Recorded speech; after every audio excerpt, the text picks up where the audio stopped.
Yesu reka nongere mbifurize kugira igicamunsi cyiza, igicamunsi cy'umugisha nshuti bakunze bavandimwe. Umuryango mugari wa Irene Plus Info One cyangwa se Mr Irene Rwanda, tudasiba kubana umunsi makuru yacu agiye atandukanye n'ubundi muri rusange. Ni ku mutekano, politiki na diplomasi twibande. Birumvikana rero mbangatse muri studio muri amasa kujya turebere hamwe ibijyanye n'aya makuru akomeje kugenda yumvikana ku mugabane wa Afurika ndetse no mu karere k'ibiyaga bigari muri rusange. Ubwo ni bya bice biri mu maso Repubulika ya Demokarasi ya Kongo, intara ya Kivu y'Amajyepfo, intara ya Kivu y'Amajyaruguru, mu mirwano ikomeje gusakiranya bikomeye cyane. Izi ngabo z'umutwe wa AFC makumyabiri na gatatu n'ingabo zirwanira ubutegetsi bwa leta Kinshasa n'ubundi muri rusange. Ariko uyu munsi none ntago ngiye kukubwira kuri aya makuru, njye kukubwira ku bijyanye n'urupfu ruri kumvikanwa cyangwa se urupfu ruri kunugwanugwa mu gihugu cya South Africa n'ubundi mu buryo butoroshye habe na gato. Urupfu rwo bita Generali Kayumba Nyamwasa n'ubundi mu buryo butoroshye habe na gato, yavugaga yuko kugeza amagingo angaya ari umwe mu bagabo n'ubundi bakomeje kugenda barakora ibikorwa bigiye bitandukanye birwanya ubutegetsi bw'igihugu cy'u Rwanda n'ubundi mu buryo butoroshye habe na gato. Kugeza amagingo angaya rero hari amwe mu majwi nakiriye aturuka muri icyo gihugu yaraherereyemo n'ubundi bakomeje kugenda bambwira bati dore ijambo rya nyuma duheruka kumva avuga n'ubundi mu buryo butoroshye habe na gato, naryo jambo baheruka kugera gute aheruka gusohora hanze n'ubundi mu buryo bukomeye cyane kugeza amagingo angaya. Niyo mpamvu aya majwi baje kuba bagenda bayanyoreza mu buryo butoroshye habe na gato kugira ngo bashe kuba nagenda ndayanyuzaho mu buryo bukomeye cyane nyahereze abatarama baba badukurikiranye. Ni ukuvuga ngo rero mbere y'uko twinjira muri aya makuru cyangwa se muri aya majwi tuyumva neza, reka mbanze nkubwire yuko mu bice bya Minembwe ndaza kureba mu kanya ngusobanura neza uburyo byifashe ku mirongo y'imbere y'urugamba kugeza amagingo angaya, naho urugamba rwarimbanije mu buryo butoroshye habe na gato. Masisi mu bice bya Rubaya, teritwari ya Uvira, aho bita Puwenzero, aho bita Ruzizi, hose hakomeje kugenda habarizwa imirwano. Stay tuned, umva ayo majwi y'uyu mugabo n'ubundi mu kanya gato kari imbere nibwo aza kuza kuri live nkohereza update donate akanuka kandi ngende Mr Irene nimba bwa mbere sonza no ngakandi subscribe fungura akazogera kujya makuru yacu yose agiye atandukanye ajya kugera gatanu ku gatanu ndi nkuko ubyifuza nkohereje ikaze. Pressure cyaho buri muntu wese yikandagira nicyo gihunga icyo ibingira yavugaga, kwicara hariya ukumva ko ukandamijwe uri hasi. Noneho ahasigaye ukicara aho ngaho bakakubwira amateshwa, ukemera umunsi wa mbere, umunsi wa kabiri uraho wumva ubusa. Muri abantu bashaka gutekesha igituza cyangwa muri autocratic regimes zishakisha ikintu cyitwa co-option. Co-option ni ukuvuga ngo ukuntu ushobora gukoresha uburyo bwo kumva ko abantu bumva ko noneho wabafashe bari kumwe nawe.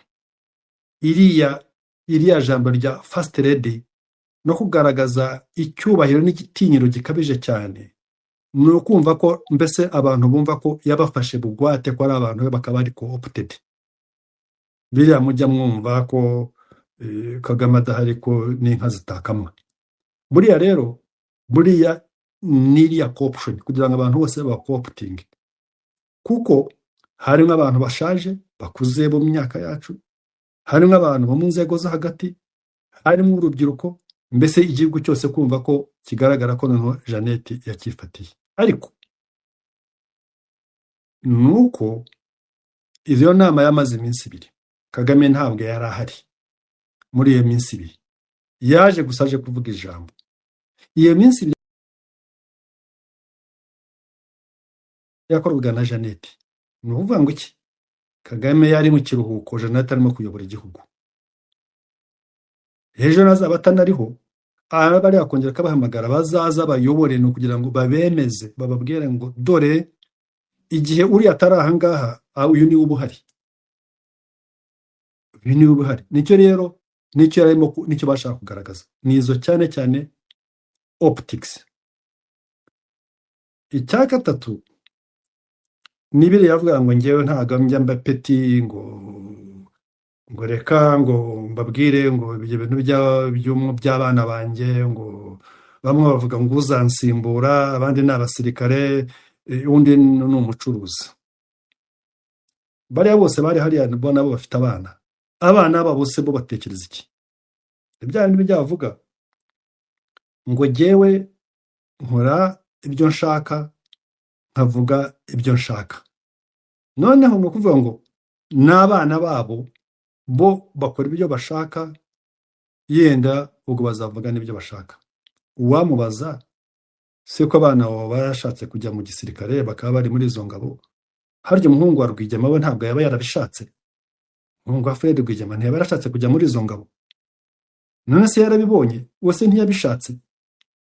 Ise umuhungu wa Leti Chris Bunyenyezi ntiyaba yarifuje kugira ngo nawe ajye muri izo ngabo, none se yarabibonye? Kuki w'abana bawe ibyo bifuza babibona abandi bana batabibona? Ibyo rero byari kugira ngo urubyiruko rwumve ko abana be bari hejuru y'abandi bana b'abandi, ibyo bifuza mu gihugu bagikora nk'uko se ibyo ashaka yabikora, nabo ibyo bifuza ko baba byo mu Rwanda byabageraho. Kuko muzarebe n'abana be aho bakorera za kadeti, si aho abandi bana b'abandi bazikorera. Abandi bana bajyaga ko bajya mu Bwongereza. Ibyo ni ukugaragara ngo ikintu cyo kugira ngo ukuriyetinga ikintu cyitwa superiority, habeho superiority y'umugore we ushobora kumusimbura akamara iminsi 2 yafashe igihugu ari ukiyobora, na superiority y'abana be bazagera mu gisirikare n'undi uzagera muri leta no mu bucuruzi. Mbese kwerekana ngo inzego zose z'igihugu ziri mu maboko y'umuryango wanjye, kandi murabibona. Dore umugore wanjye abayoboye iminsi 2, ejo umukobwa nawe ari muri politiki, undi muri business azabayobora, aba nabo bazabafatira mu gisirikare. Ni biriya byo kwemeza abantu. Ikindi Rusagara nabonye hariya, no muntu gushaka kwigira philosophical ngo binadasobanukiwe neza. Burya igihe utazi ikintu yenda biba neza no kukihorera, ntujye no kwiyandarika uvuga gusa. Kuko nagiye kubona muri speech icyatangiye no gutangira kuvuga amazina y'abantu. Amazina y'abantu bayaca amazi.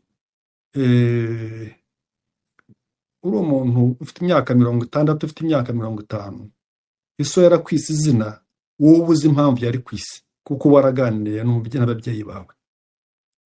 Ntabwo rero ngewe uturutse Kantarange ari ngewe wajya kujya kujora no kuvuga amazina y'abandi bantu. Nawe afite irye icyo bari mwitiye, yarakwiye ko yaragisobanuye hari impamvu bamwise ririya, ntibamwite ayo mazina y'abandi. Amazina y'abantu rero buriya ashingira ku bintu byinshi. Umuntu ashobora kwita izina umwana we bishingiye kuri emotion umwana we yavukiyeho, emotion y'icyo gihe. Ashobora kumwita izina bishingiye ku miryango abantu bavukamo. Ashobora kwita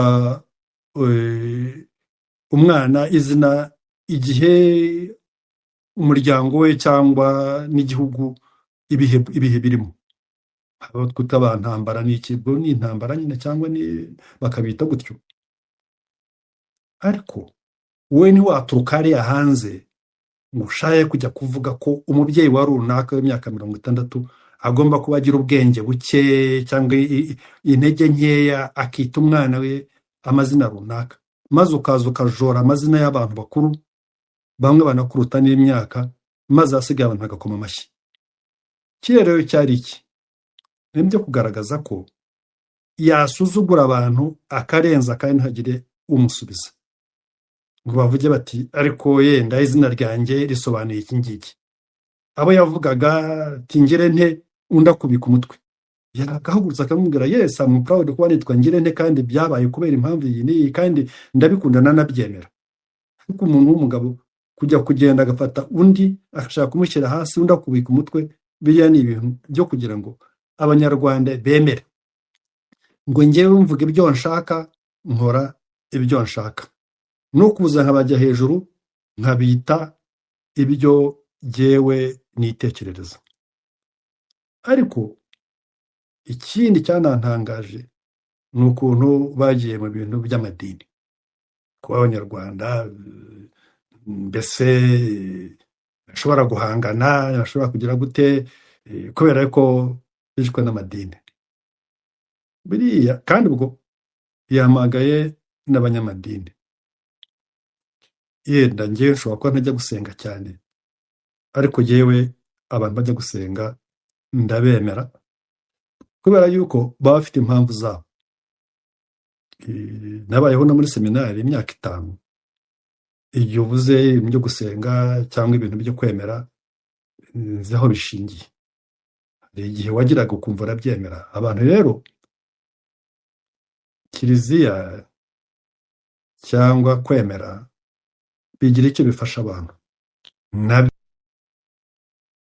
mu buryo bwa emotion.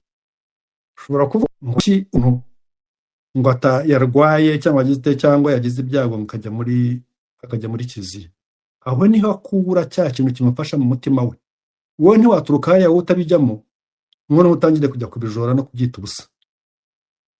Icya kabiri, hariya muri aho abantu basengera nabo bahurira ubwabo bakumvikana, bakajya no kubafatanya bakubaka imiryango yabo, umuryango nyarwanda, umuryango kwemera, abantu bakemera. Tekereza rero umuntu guhaguruka akajya hariya gusa agatangira kwereka abantu abasenga, abemera, mbese ko nta bwenge, nta gutekereza, nta gushobora guhangana. Muri iki gihe, muri ibihe tugezemo, ariko na mbere hose, ikintu cyo guhangana sinzi Kagame icyo acyumvamo. Ngo guhangana ni ururimi rw'abantu bo ku muhanda. Ntabwo aho isi igeze abantu bakijya mu bintu byo guhangana. Abantu bagira mu bintu byo kumvikana no kuganira. Mu bihugu bimwe umuntu yenda uhangana uwo nyine bamubona nk'umunyamusozi. Ntabwo umuntu waba uri umuntu w'umugabo ukabwira abantu kuki mudahangana. Muhangana si kubera iki, mushobora kuganira kandi mushobora kumvikana mwese muri abantu basobanukiwe cyangwa bazi ubwenge. Umuntu uhangana niwe uba ufite ubumenyi buke, kuko buriya guhangana biroroshye. Nko gufata imbunda ukarasa umuntu. Ushobora gufata imbunda ukamurasa umuntu, nta nubwo umunota ushobora kugera, n'isekondi imwe ntigera.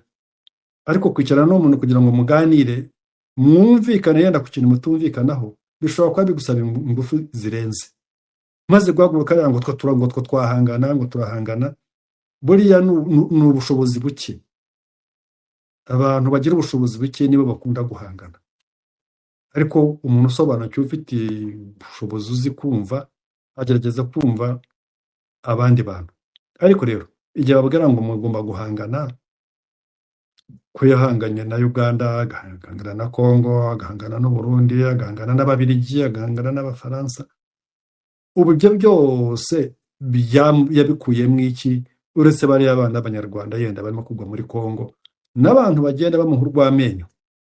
Buriya avuga kuriya amagambo ameze kuriya, akibwira ngo abantu bamutinye. Biriya ntabwo bishobora gutera umuntu gutinya. Bihugu biriya bituma umuntu yisuzuguza, ababibona bakabona barabisuzuguye.